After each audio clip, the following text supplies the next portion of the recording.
July 3rd. He was angry again, and this time, I knew it was on me. He had just come home from the dancing event, and dinner wasn't ready, not even close. He waited 3 hours before he could eat. I felt terrible, genuinely. I had no excuse, just bad timing and poor planning. When he finally sat down to eat, he didn't say much, just the familiar coldness in the air between us. But midway through the meal, he broke the silence. I don't like it when I get home and the food isn't ready. I didn't argue. I apologized immediately because I knew he was right, at least about that. But even with my apology, he stayed angry. His face didn't soften. His tone didn't shift. It was as if my words never landed. Later that evening, he went to the bathroom, and I followed not long after to brush my teeth. While I was there, I asked him when we could finally have the conversation he promised we'd have. After his dance trip. He didn't answer. Eventually, he muttered, I like to be alone when I'm on the toilet. I nodded. I know, but I need to know when we can talk. Before I left, I told him that I had brought it up right then, on purpose. Because when he shared how upset he was about dinner earlier, that wasn't the right time either. Yet he still did it. He said it wasn't the same. I didn't start a conversation at the table, you did. He argued. So it's different. I let it go, but before I walked out, I told him, I'll wait for you. When he finally came out, he went to sit on the sofa and, as always, I was the one who initiated the talk. He looked at me and said, How can I count on you if you can't take my needs into account, like feeding me? He told me I didn't prioritize him, that I prioritized distractions, meaning my phone.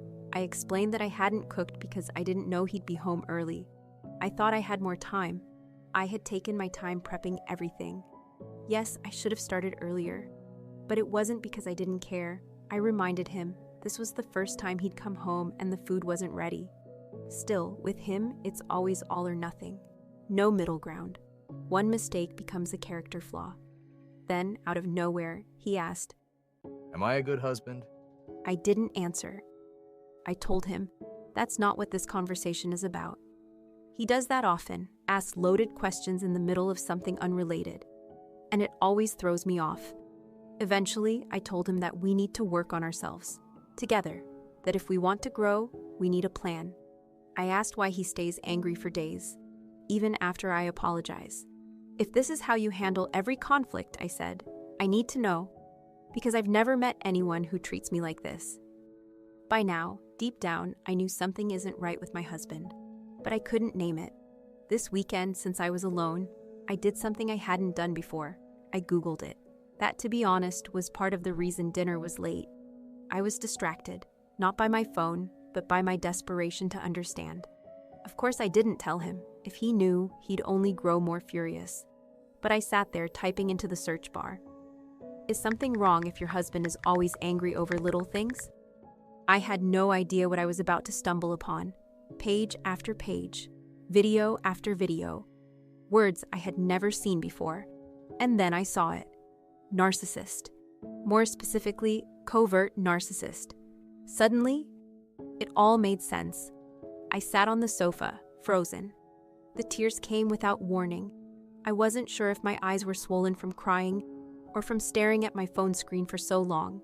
Maybe both. I couldn't believe what I had found. It was like reading a blueprint of my life, my marriage, in someone else's words. I sobbed. Not just from the shock, but from the relief of knowing I wasn't imagining things, that this, whatever this is, has a name, and also from the grief of reading what came next. Because almost every article, every video, said the same thing. People like this rarely change. And that truth hit me like a stone to the chest. July 4th. I'm still reeling from what I discovered yesterday. Sleep was elusive. My eyes closed, but my mind stayed wide awake, grasping, sorting, questioning. I had fallen down a rabbit hole of research, desperate to find meaning in the chaos I've been living. And suddenly, there it was. A name for everything I couldn't explain. Stonewalling, covert narcissism. It felt like a slap and a salve all at once. The cold silences, the way he shuts down mid-conversation, leaves the room, or just stares past me like I'm not even there. The absence of closure, the emotional withholding. All of it real, documented, studied, and sadly, far more common than I ever imagined. For so long, I'd begged him to go see someone with me, to talk to a professional. Every time, he shut down. Sometimes, he didn't even bother to respond. He'd act like I was being dramatic or unstable. It left me questioning myself, wondering if I really was the problem. But now, I know better. I learned that stonewalling is one of the 4 horsemen of relationship destruction, identified by Doctors John and Julie Gottman. It's not just about ignoring someone. It's a withdrawal from interaction altogether, a way to avoid conflict that actually escalates it over time. It's shutting down instead of showing up, and that's exactly what's been happening. Over and over. The article said that being stonewalled can lead to depression, a loss of self-worth, and a deep sense of emotional abandonment. This line struck me the hardest. You may feel powerless with no control over the situation. Yes, that's exactly it. I feel invisible in my own home, punished without explanation, like I'm being trained to anticipate his moods and tiptoe through life just to avoid triggering another wall of silence. The more I read, the more my heart ached.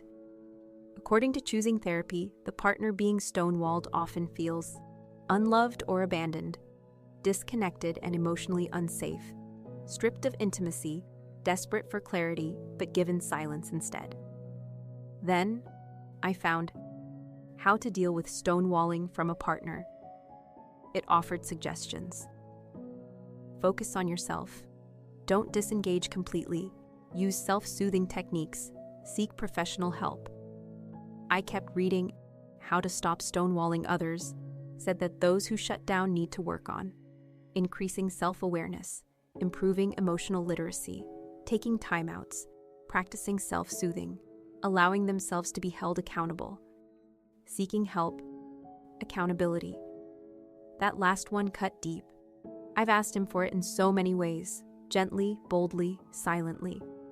Today he's still angry, still withdrawn. But this time, he hasn't even said he needs time to process. Maybe it's just another wall, another invisible punishment. I don't know if he'll be open to talking, but I couldn't stay silent any longer. So, while he was at work, I sent him what I found, hoping that maybe this time he'd listen. Not to me, but to the voices of those who've studied this. A collection of articles about stonewalling, emotional withdrawal, the damage silence can do. I didn't send them to accuse. I sent them to explain. Not to win, but to be understood. Here's what I sent him. The 4 Horsemen and Their Antidotes. All of Me Counseling. Signs of Stonewalling. Choosing Therapy. What is stonewalling? Choosing Therapy. The Emotional Effects of Stonewalling. How to Deal with Stonewalling from a Partner. How to Stop Stonewalling Others. Conflict Resolution. Constructive versus destructive conflict. The 4 Horsemen in a Relationship. Urban Wellness. 4 Things That Harm Your Marriage. Aerotherapy.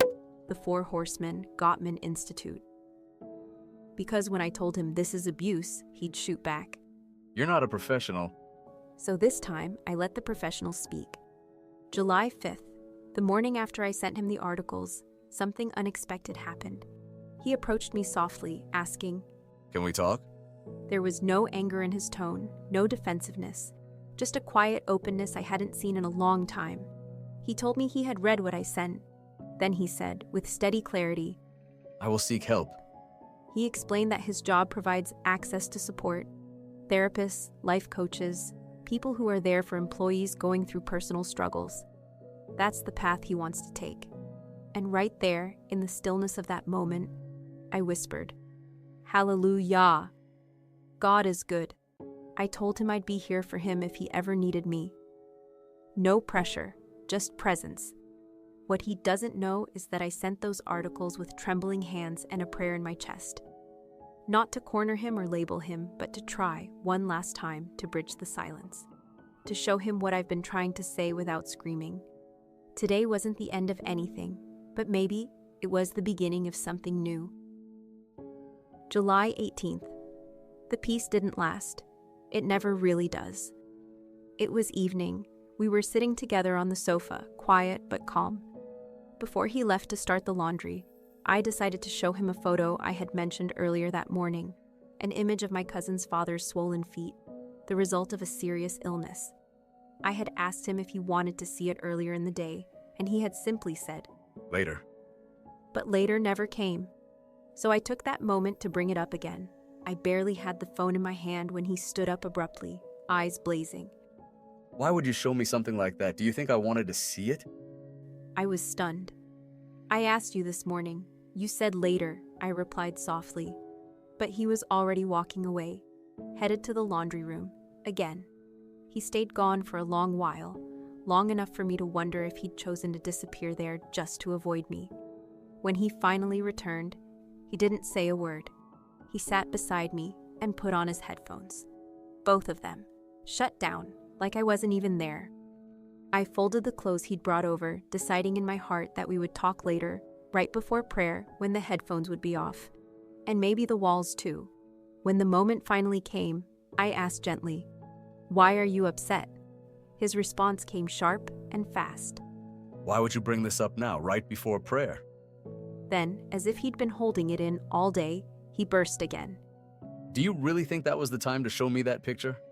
Why would you do that? I told him I didn't think it would upset him that much, but the moment had already unraveled. He snapped again. I never force you to watch anything on TV. You know when you cover your eyes when something bothers you? I let you.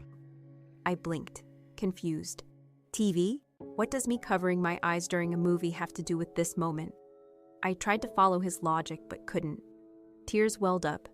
I asked him, What does that have to do with a photo of someone's illness? Instead of answering, he looked irritated. Are we going to pray or not? I can't stay on my knees forever. I told him he could sit on the bed if it was more comfortable, but I needed us to talk. That I didn't want to go to sleep with this distance between us. He stood abruptly and stormed into the living room. I followed. I sat beside him again, still hoping to salvage the night.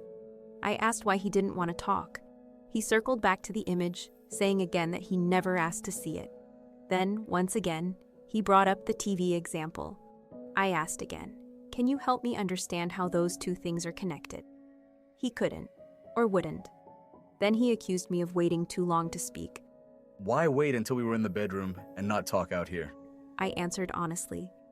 You were in the laundry room for a long time, and when you came back, you put on your headphones, both of them. That told me you weren't in a place to talk. He didn't respond. I continued, explaining how his reaction, storming off, shouting, shut everything down before I could say anything. I told him, I don't want to argue. I want us to come to each other with grace, to apologize when needed, and go to bed with peace between us. What was the goal for, I asked him. Yelling, walking away. What did you want me to feel from that? No answer, just silence, stonewalling. It was around 10:30 p.m. From that point on, he didn't say a single word. He just sat there while I poured out my heart, one sentence after another, for nearly an hour. He watched me cry, listened to me speak, but didn't respond. Eventually, I asked him if he wanted to pray. He didn't speak, but nodded his head. I continued talking. For about an hour and a half, I shared everything I had kept inside. Everything I'd learned from the articles. Everything I hoped for us. Everything I was holding in my heart. I told him I didn't want him to change for me. I wanted him to heal for himself. When I finished, something unexpected happened. He smiled, just barely, but it was there. And in that faint smile, I saw the smallest flicker of softness. I took it as a seed, a whisper of hope. That night, I prayed, God, fill his heart with love. Heal him. Heal us. Saturday, July 22nd. It happened a few days before his sister came to visit. We were in the middle of yet another argument, over something small, as always, when, without warning, he looked at me and said, You're a dishonest person. Me? Dishonest? The words landed like a slap. Dishonest? I blinked, stunned. Unsure if I had heard him correctly, but he didn't take it back. I was so hurt I could barely speak. My throat tightened, my heart pounded in my chest. But somehow, I found the strength to reply. I'm not dishonest, I told him. And if you really think I am, then why did you marry me? I stood there, aching and exposed, and said, call my parents. Ask my friends. Ask anyone who knows me. Ask them if I'm a dishonest person. But there was no explanation, no reason, just silence. He had thrown the word out like a dagger and walked away, leaving me to bleed alone. Then his sister arrived. She had planned to stay for the weekend, but after we all spent Saturday together, she decided to spend one more night. And so she stayed, unaware of what was happening behind the polite smiles and routine gestures. We functioned like clockwork, cooked, cleaned, spoken pleasantries. But between us, there was no affection, no light in the way we looked at each other, no warmth in the way we moved. We were newlyweds in name only. And what I couldn't understand, what I still can't, is how he's so comfortable living in this silence, this coldness. Even with his sister under the same roof, he carried on like nothing was wrong. Like this was normal. But for me, it was torture. All I wanted was to cry out, to pull her aside and say, do you see what's happening? Do you see what I'm going through? But I didn't. I stayed silent. To her, I smiled. I laughed. I chatted with the same energy I always do. I played my part so well that I know she didn't suspect a thing. But inside, I was crumbling. I don't know how much longer I can live like this. The intimacy between us is gone. The tenderness has evaporated, and this is not the kind of marriage I agreed to. This is not love. I don't want to become numb to this. I don't want to normalize the ache. And so I cry out again, the only way I know how. Lord, please help me. July 23rd. He came to bed late, really late, around 4 a.m., I think. When he slipped under the covers, he folded his arms tightly across his chest, fists clenched. A silent signal that there would be no warmth between us, no closeness, no cuddle. I was too exhausted to respond. My eyes were heavy, my body even heavier. So I turned over quietly and let sleep take me. I woke early, as I always do, especially when there's a guest in the house. His sister was still staying with us, so I got up to cook. He didn't stir until noon. When he finally entered the room, I greeted him with a soft, "Good morning." He answered back. And that was all we said to each other the entire day. While he was still asleep, his sister turned to me and said, "Cedric went to bed so late last night." I nodded. Yes, I waited, hoping for a follow-up, a comment, maybe a question, something that would open the door for honesty. But she said nothing more, and I offered nothing in return. Still, I noticed the look on her face. She found it strange, I'm sure. I wanted to tell her. I wanted to explain that her brother often spends his nights watching TV or combing the internet for dance videos instead of coming to bed. But I didn't. I stayed quiet again. That night, after she had gone home, I turned to him before bed. "Are you okay?" I asked. He responded with a question of his own. How are we doing? But I pressed further. "No, I'm asking how you are." He paused, then finally said, Okay. I continued gently. "How do you feel about the situation between us?" He looked at me and said, I don't like it. So I asked, "Why did you come to bed so late last night?" He told me he was looking for resources for his class. I asked him why he hadn't shown any affection when he got into bed. He replied that his arm was hurting, and that's why, earlier in the day, he had asked for a massage. He got up to turn off the light, but I stopped him. "Don't you think we should talk about how things are going?" He sighed. It's a long conversation. We don't have time for all of that tonight. I nodded quietly. "Good night," I said. And we fell asleep, words unsaid, distance still there. The next day, he surprised me. He asked if we could talk. This time, he spoke, really spoke. He shared what he had to say, and when he finished, I gently responded, adding the pieces I had carried quietly for far too long. At the end of it, he suggested something unexpected, a shared Google Doc, a space where we could both write our thoughts, our ideas, and maybe, just maybe, learn how to communicate better. It wasn't everything, but it was something, a small beginning. And in our story, even small beginnings matter. July 31st. I've come to a hard but honest conclusion. My husband is emotionally unstable, and I am being abused. Not just by the things he says, but by the way he says them. The silence, the moods, the contradictions. His behavior, his control. Long before I had a name for it, I could feel it in my bones. Something wasn't right. I just didn't have the words for it yet. That morning, my parents were getting ready to leave after spending the weekend with us. It had been a good visit. Despite his usual workload, Severick made an effort to be present. He was warm, even emotionally available. It was almost hopeful. After preparing breakfast, I called my parents from the kitchen to come and eat. They were still in their room, finishing up. I hadn't had a chance to change, so I excused myself to go get dressed. As I was changing, Severick walked in, his expression hard. "Where is Lyra?" He asked, stern and sharp, but not loud. He didn't want my parents to hear. Lyra is his 8-year-old niece. She'd been staying with us for the week while her mom was away. I was off work and watching her during the days. I looked at him, a little surprised by the tone.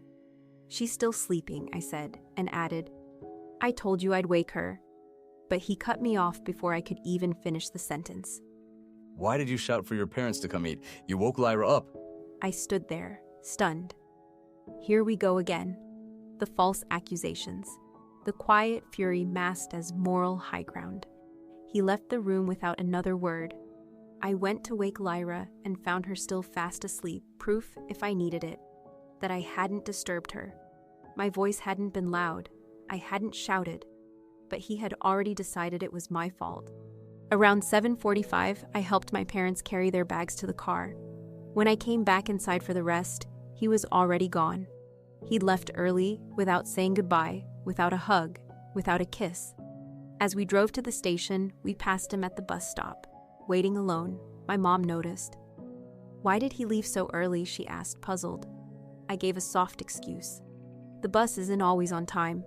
I didn't want to get into it, not on their last morning here. But before they boarded, she turned to me again. "He looked sad this morning. What happened?" This time, I told her the truth. That evening, Lyra and I were sitting on the floor in the living room, crafting together. It was peaceful for a moment. Then Severick came in and turned on the TV. Without a word, he put on a violent movie. Guns, blood, swearing, chaos. And Lyra, just 8 years old, was right there. I gave him a look. "Love," I said quietly, trying to cue him. He ignored me. I repeated myself. This time, he turned the volume down slightly, but left the movie on. It was still too much. Lyra was distracted, curious, alarmed. And though he kept telling her, "Keep doing your craft," she couldn't help but look. Every time someone cursed, she cringed. "Ah!" she'd gasp, flinching at the screen. Eventually, he switched the movie to a Marvel film, but even that was too loud. When it was finally time for her to go to bed, he didn't lower the volume, not even a little. Once she was in bed, I sat down beside him. Calmly, I said, "Could you lower the volume?" "Lyra's sleeping," he shrugged. "She's not asleep yet." My head spun. What kind of reasoning is that? I didn't even bring up what he had said to me that morning. Instead, I asked, "Why did you put on a violent movie when she was here?" He snapped. "Why do you ask so many questions? Well, how many more do you have?" I took a breath and stayed calm. I'm asking now because she's already in bed. I didn't want to bring it up in front of her, but I could tell there was no point in going further. So I quietly returned to the floor and continued crafting. Earlier this week, I read some articles about how to cope with a partner who constantly criticizes and creates conflict. I'm going to try a few of those techniques, not to change him, but to protect my peace. Lord, please guide me. Give me strength. P.S. I'm thankful Lyra is here. With all the silence and stonewalling I face daily, having someone to laugh with, even a child, feels like grace. Thank you, Jesus.